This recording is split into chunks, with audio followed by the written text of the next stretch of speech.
High জান পাখিরা, welcome to my new story.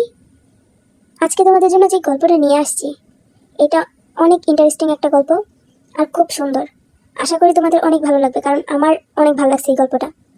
এই গল্পটার ভিতরে আমাদের একটা গেও ভূত থাকবে। ওর কাণ্ড দেখে তোমরা হাসবা। ও পুরো মনে করো অনেক একটা মূর্খ মেয়ে থাকবে।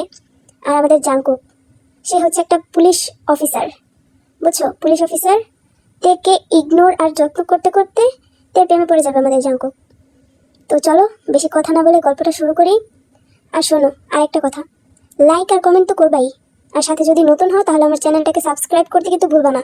সাবস্ক্রাইব করে তারপর গল্পটা দেখা শুরু করো। ওই তোমরা আবার সিরিয়াসলি নিও না, দুষ্টামি করছি আমি। তো চলো আর বকবক না করে গল্প শুরু করি। I want divorce. একটা হাঁটুর বয়সী অশিক্ষিত গাইয়া মেয়ের সাথে একই ছাদের নিচে আমি বসবাস করতে পারবো না। তুমি আমার যোগ্য না, আর না কখনো আমার যোগ্য হয়ে উঠতে পারবে। সবাই যখন আমার বউ দেখতে চাইবে তখন তো লজ্জায় আমার মাথা কাটা যাবে। তোমাকে তো কখনো আমি আমার বউয়ের পরিচয় সবার সামনে দাঁড়া করাতে পারবো না। তাই আমি ডিভোর্সের সিদ্ধান্ত নিয়েছি। বাসর রাতে ঘুমটার আড়ালে বসে কোনো এক পুরুষের মুখে ডিভোর্সের কথা শুনে বাকরুদ্ধ হয়ে গেছে আমাদের দেহ। ও অশিক্ষিত হলেও এই ডিভোর্স শব্দটির মানে জানা আছে ওর। গ্রামে এই শব্দটির মানে হচ্ছে তালাক। আর এই তালাক শব্দটি ওর জীবন থেকে অনেক কিছু কেড়ে নিয়েছে ওর মা বাবার ভালোবাসা, আলাদা করে দিয়েছে ওর মা বাবাকে। ওর যখন 6 বছর বয়স তখন কোনো একটা কারণে ওর বাবা মার ডিভোর্স হয়ে যায়, আলাদা হয়ে যায় দুইটা মানুষ। কিন্তু ওর বাবা মায়ের ছিল লাভ ম্যারেজ। এই সবার মুখে শুনতে পেত ওর মা নাকি ওর বাবাকে ডিভোর্স দিয়ে নতুন কাউকে বিয়ে করে নতুন সংসার শুরু করেছে। তে ছোট হলেও বুঝতে পারতো এটা ওকে, ওর বাবাকে সবাই অপমান করে কথা বলছে। এই কথাগুলো ভালো কথা নয়। ওর মায়ের নামে সবাই অনেক মন্দ কথা বলতো, কিন্তু মুখ বুজে সব সহ্য করে নিত তে। ওর বাবাকে সবাই অনেকবার বলেছিল আরেকটা বিয়ে করে নিতে, কিন্তু সুবিন সাহেব তার মেয়ের দিকে তাকিয়ে আর বিয়ে করেনি। মা ছাড়া বাবার ভালোবাসা আদর যত্ন পেয়ে বড় হতে লাগলো আমাদের তে। সুবিন সাহেব কখনো মেয়ের চোখে পানি আসতে দেয়নি। মেয়ে যা চেয়েছে সবার আগে তাই এনে মেয়ের সামনে হাজির করেছে। কিন্তু এত সুখ যেন সইল না আমাদের দের কপালে। সুবিন সাহেব বিদ্যুৎ অফিসে কাজ করত, আর এই বিদ্যুৎই তার জীবন নিয়ে নিল। তে অচিরেই এতিম হয়ে গেল। তার বাবা মা লাভ ম্যারেজ করেছে, তাই তের নানুর বাড়ির সাথে কোনো সম্পর্ক নেই তের। এমন সময় তে কি করবে কিছু বুঝতে পারছিল না, কোথায় যাবে সেটাও জানে না। সেই সময় তার দুঃসম্পর্কের এক কাকা লিমিনহু সাহেব সাহায্যের হাত বাড়িয়ে দেয় তের দিকে। তেকে নিয়ে আসে তার গ্রামের বাড়িতে। তার ছিল অভাবের সংসার, দুবেলা দুমুঠো ভাতও জুটত না তার কপালে। একেই তো অভাবের সংসার, তার মধ্যে আবার তেকে নিয়ে এসেছে সে। এই দেখে তেলে বেগুনে জ্বলে উঠল তার বউ রোজি বেগম। অকথ্য ভাষায় গালাগালি করলো লিমিনহুকে। পেট ভরে দুবেলা দুমুঠো খেতেও দিত না তেকে। পান থেকে চুন খসলে গরম খুন্তির ছ্যাঁকা দিত। এসব সহ্য করে নেওয়া ছাড়া তের হাতে আর কোনো উপায় ছিল না। প্রতিনিয়ত কাকির কাছ থেকে অনাদর, অবহেলা, অত্যাচার, নির্যাতন এগুলো নিয়েই বড় হতে থাকে তে। হঠাৎ আবারও ঘুমটার আড়ালে থাকা লোকটার মুখে তালাকের কথা শুনে অতীত থেকে ফিরে আসে বর্তমানে তে। লোকটার মুখে তালাক শব্দটা শুনে তে বুঝতে পারে এটা ওর বর, যার সাথে ও আজকে বিবাহ বন্ধনে আবদ্ধ হয়েছে। কিন্তু তাকে দেখার মতন সৌভাগ্য এখনো হয়ে ওঠেনি তের।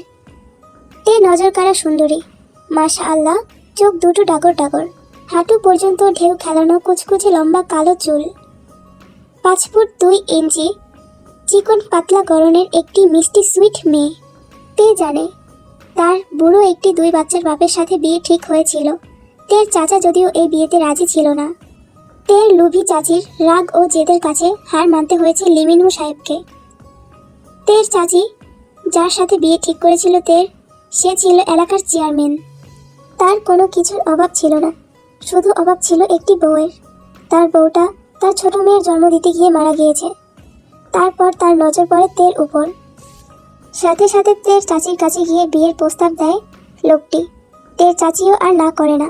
লোকটি আরও বলেছিল তের সাথে যদি ওনার বিয়ে দেওয়া হয় তাহলে তের চাচিকে আর ছেঁড়া শাড়ি পরতে হবে না, তাদের সবার দায়িত্ব নিবে এই লোকটি। তের চাচি আরও লোভে চকচক করে উঠে বিয়েতে রাজি হয়ে যায়। বিষয়টা জানার পর তের নিজের ভাগ্যকে মেনে নিয়েছিল। যার এই পৃথিবীতে বাবা মা নেই তার সাথে এর চাইতে ভালো আর কি হতে পারে। কিন্তু তে এটা খুব ভালো করেই জানতো চেয়ারম্যানের সাথে বিয়ে হলে আর যাই হোক না হোক চেয়ারম্যান কখনো ওকে ডিভোর্স দিবে না। কিন্তু এই লোকটার মুখে ডিভোর্সের কথা শুনে তে তড়িঘড়ি করে ঘুমটা ফেলে ডাগর ডাগর চোখে তাকালো লোকটার দিকে। লোকটাকে দেখে তে পুরো থ হয়ে গেছে। তে মুখে হাত দিয়ে একটু জোরে বলে উঠল, ও মোর খোদা, এই কি সুন্দর বেটা মানুষ! এই সুন্দর বেটা মানুষ, তুই কি আমার বর রে? আরে আমি তো ভাবছি আমার কোনো বুইড়ার টাকলা ভুড়িওয়ালা লোকের সাথে বিয়ে হইছে, কিন্তু তুই তো অনেক সুন্দর, দেখতে পুরো সিনেমার নায়কের মতো। তের মুখে তুই তুকারি শুনে রেগে আগুন হয়ে গেল জিয়ন জাংকুক। সে কখনোই ভাবেনি একটা হাঁটুর বয়সী মেয়ে তার সাথে এইভাবে তুই তুকারি করে কথা বলবে। জাংকুক রেগে আগুন হয়ে গর্জন তুলে বলল, হাউ ডিয়ার ইউ! তোমার সাহস কি করে হলো আমাকে তুই তুকারি করার? তুমি জানো আমি কে? তে বলল, মনে হচ্ছে তো তুই আমার বর, তাই না রে সুন্দর বেটা মানুষ? জাংকুক বলল, কি? কিসের বর? হ্যাঁ কিসের বর? আমি এই বিয়ে মানি না, আর কিছুদিন পর আমি তোমাকে ডিভোর্স দিব। আবারও ডিভোর্সের কথা শুনে তের চোখ জলজল করে উঠল। তে বিছানা থেকে তেরে এসে জাংকুকের সামনে দাঁড়িয়ে বলল, কি? ডিভোর্সই যখন দিবি তখন বিয়ে করছিলি কেন? হ্যাঁ, বিয়ের আগে মনে ছিল না তোর? আমি কি তোর পায়ে ধরে গিয়ে বলেছিলাম যে আমাকে বিয়ে কর? কইনি তো এমন কথা, তাহলে এখন ডিভোর্সের কথা উঠছে কেন? আর একবার যদি ডিভোর্সের কথা বলেছিস তাহলে কিন্তু আমি তোর মুখ ভেঙে দিব। তুই এই তেকে চিনিস না। তে কি জিনিস? জাংকুক বলল, তোমার মতন একটা বেয়াদব মেয়েকে চেনার কোনো ইচ্ছাই আমার নেই, বুঝলে মেয়ে? তে জাংকুকের কথা শুনে ওর শাড়ির আঁচল থেকে একটি ছুরি বের করলো। ছুরি নিয়ে জাংকুকের দিকে এগোতে লাগলো তে। জাংকুক এটা দেখে বলল, আরে আরে, কি কি করছো কি তুমি? তে হেসে বলল, হিহি, সুন্দর বেটা মানুষ দেখি ভয় পাইছে। আরে আরে, ভয় পাইস না, সুন্দর বেটা মানুষ এটা তোর জন্য না, এটা রাখছিলাম ওই ভুড়িওয়ালার জন্য। আজকে বাসর রাতে বেটার বিয়া করার শখ মিটাই দিতে চাইছিলাম, কিন্তু তোর জন্য আমার সেই শখটা পূরণ হলো না রে। জাংকুক বলল, তোমাকে তো ভেবেছিলাম গ্রামের একটি সহজ সরল মেয়ে, কিন্তু না, আমার ধারণা ভুল ছিল। তুমি তো একটা বিচ্ছু মেয়ে, ফালতু একটা মেয়ে। তোমার ওই ফালতু মুখ থেকে যদি আর একটা কথা বের হয় তাহলে কিন্তু তোমার খাবার খাওয়ার জন্য নকল দাঁতের ব্যবহার করতে হবে বলে দিলাম। তে বলল, আমি গ্রামের মেয়ে হতে পারি, কিন্তু অবলা নারী না। তুই আমাকে অত্যাচার নির্যাতন করবি আর আমি বসে বসে তোর চেহারা ধুয়ে পানি খাবো রে? আমি সোজা চলে যাব পুলিশের কাছে, তোর নামে মামলা দিব, আর তখন বুঝতে পারবি কত গোবরে কত গন্ধ। জাংকুক বলল, লাইক সিরিয়াসলি? এই জিয়ন জাংকুককে পুলিশের ভয় দেখানো হচ্ছে, যে কিনা নিজেই একজন পুলিশ অফিসার?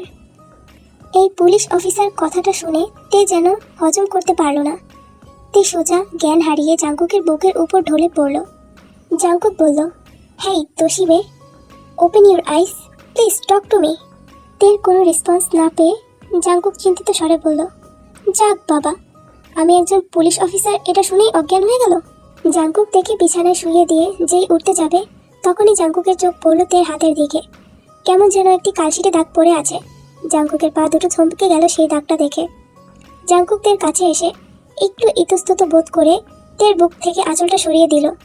তখনই সে আরও এক ধাপ থমকে গেল তের অবস্থা দেখে। পুরো শরীরে কালশিটে দাগ পড়ে আছে, কিছু কিছু জায়গায় রক্তের ছোপ ছোপ দাগ, রক্ত জমাট বেঁধে আছে, ফোসকাও পড়ে গেছে অনেক জায়গায়।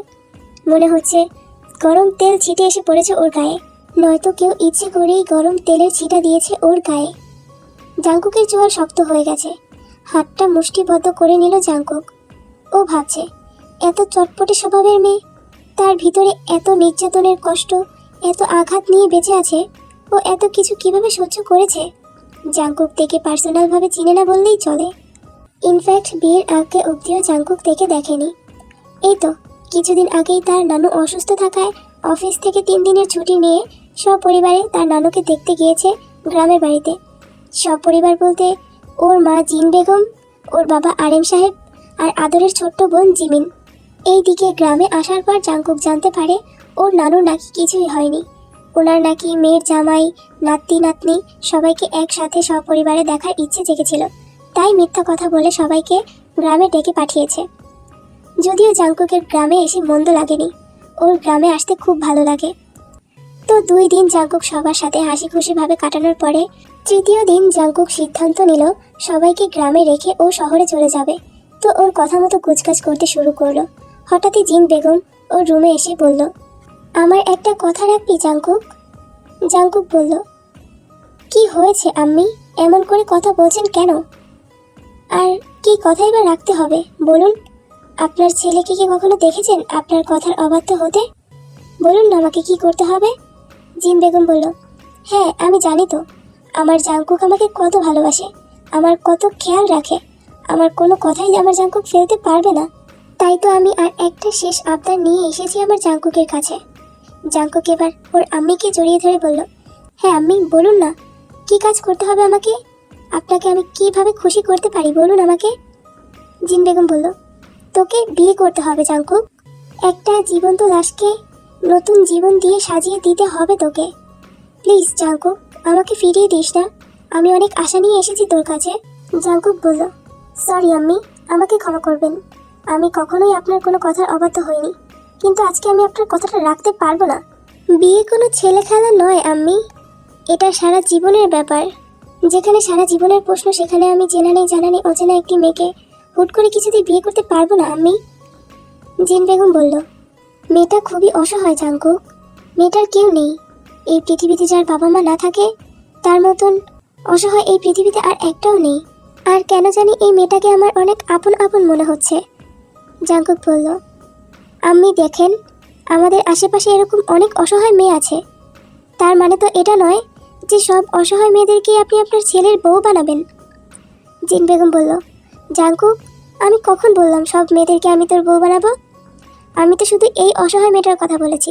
বাবা জাংকুক, এই সুন্দর ফুলটাকে ফোটার আগেই ওর সুন্দর পাপড়িগুলোকে ঝরে পড়তে দিস না। ওর কাকি লোভ করে একটা বয়স্ক বুড়োর সাথে ওর বিয়ে ঠিক করেছে। ওর কাকা এসে আমার হাতে পায়ে ধরে অনেক রিকোয়েস্ট করেছে। আমি কি করব বলতো? তুই তো জানিস এই গ্রামে আমাদের কতটা সম্মান, তোর নানা নানুকে সবাই কতটা সম্মান করে, তোর নানুকে সবাই কতটা স্নেহ করে, সবাই তোর নানুকে খুব ভালোবাসে। এখন আমি ওদেরকে কথা দিয়ে ফেলেছি আমার ছেলে বিয়ে করবে এই মেয়েকে। এখন বলতো আমি কি করব? এখন যদি তুই বিয়ে না করিস তাহলে সবাই তোর নানুমণিকে আর আমাকে ছিচি করবে। আর আমার মনে হয় আমার ছেলে কখনোই চায় না তার আম্মিকে কেউ ছিচি করুক, তার আম্মি কারো কাছে অপমানিত হোক। জাংকুক ওর মায়ের এই অসহায় মুখ দেখে আর কিছু বলতে পারেনি।